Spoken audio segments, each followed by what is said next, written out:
De ofício, André Mendonça poderia fazer o bem, mas não faz. Antes, o benefício da dúvida.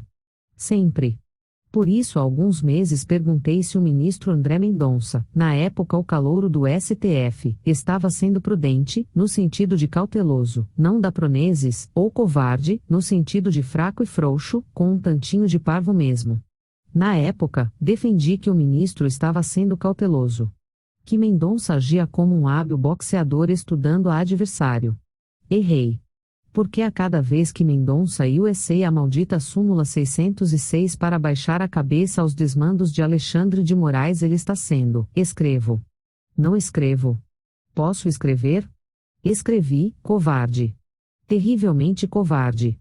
Tristemente covarde. Na terça-feira, 18, vimos mais uma amostra dessa covardia depois que Mendonça negou habeas corpus a um dos presos do 8 de janeiro.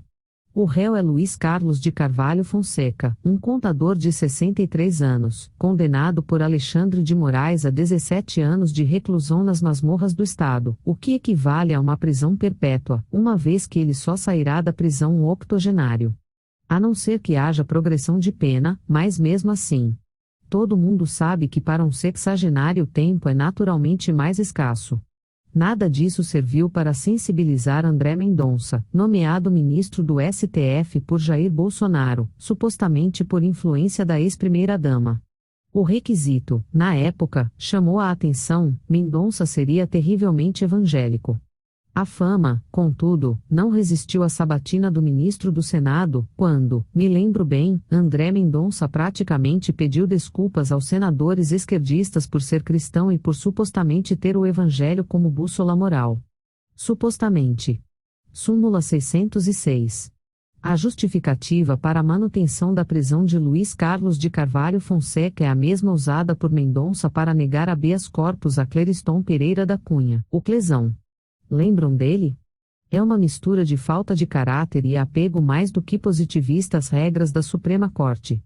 Não tem a ver com justiça, e sim com a burocrática súmula 606 do STF, que impede ministros de darem habeas corpus contra a decisão de outro ministro. Por mais injustas, perversas, cruéis e sádicas que sejam as decisões desse outro ministro, no caso Alexandre de Moraes.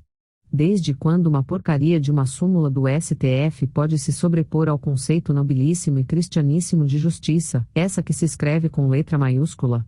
Não sei, mas se alguém porventura estiver lendo este texto, peço que encaminhe a questão ao ministro André Mendonça.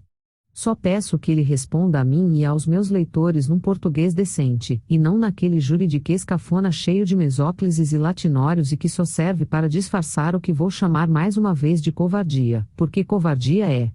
Deixando de lado essa idolatria pela imoral súmula 606, que para o terrivelmente evangélico André Mendonça parece estar acima até da compaixão e da misericórdia pregadas há 2000 anos por um carpinteiro de Nazaré, fico me perguntando e novamente ofereço este espaço para Mendonça explicar tintim por tintim para nós, que não dominamos os códigos da perversidade processual e agimos baseados no bom senso. 2 pontos. Perpetrar o bem. Se Alexandre de Moraes pode passar por cima da Constituição para se dizer rei e sair por aí punindo pobres coitados que ele considera inimigos da democracia, tudo isso de ofício, que se tornou apenas uma expressão metida à besta para porque eu quero, porque o terrivelmente evangélico André Mendonça não pode, também de ofício, perpetrar o bem, a despeito de uma súmulazinha qualquer. Seria algo radicalismo mais o bem é radicalismo, a retificação de uma injustiça é radicalismo mais do que isso, seria um gesto heróico porque o bem é heróico e, no Brasil das decisões autoritárias, a retificação de uma injustiça perpetrada pela instância máxima do poder judiciário é heroica. Heroicíssima. Mas parece que homens como André Mendonça, uma vez conquistada a sinecura pela qual tanto ansiaram, perdem imediatamente o interesse no bem decorrente de suas ações. E, quando lhes é conveniente, justificam-se dizendo que não têm poder para ir contra uma súmula qualquer. Desculpe a sinceridade, covardia. Perguntas. Por fim, preocupado com a postura encolhida e temerosa, quando não ausente e cômoda do ministro André Mendonça, deixo aqui umas poucas perguntas das muitas que passam pela minha cabeça sempre que penso em alguém que claramente poderia fazer o bem, mas não faz. Alguém que poderia aliviar a sensação de injustiça, mas não alivia. O senhor está sendo de alguma forma ameaçado ou coagido, ministro. O senhor tem vergonha de sua fé? O senhor perdeu a sua consciência no fundo de uma gaveta aí do seu gabinete? Precisa que eu o ajude a encontrá-la? O implante de cabelo afetou sua capacidade de discernimento? Ou o senhor realmente acredita que Alexandre de Moraes é seu pastor e nada lhe faltará enquanto o senhor o obedecer? E mais uma, seja qual for a justificativa que o senhor dá a si mesmo, como o senhor consegue dormir à noite? Se é que consegue.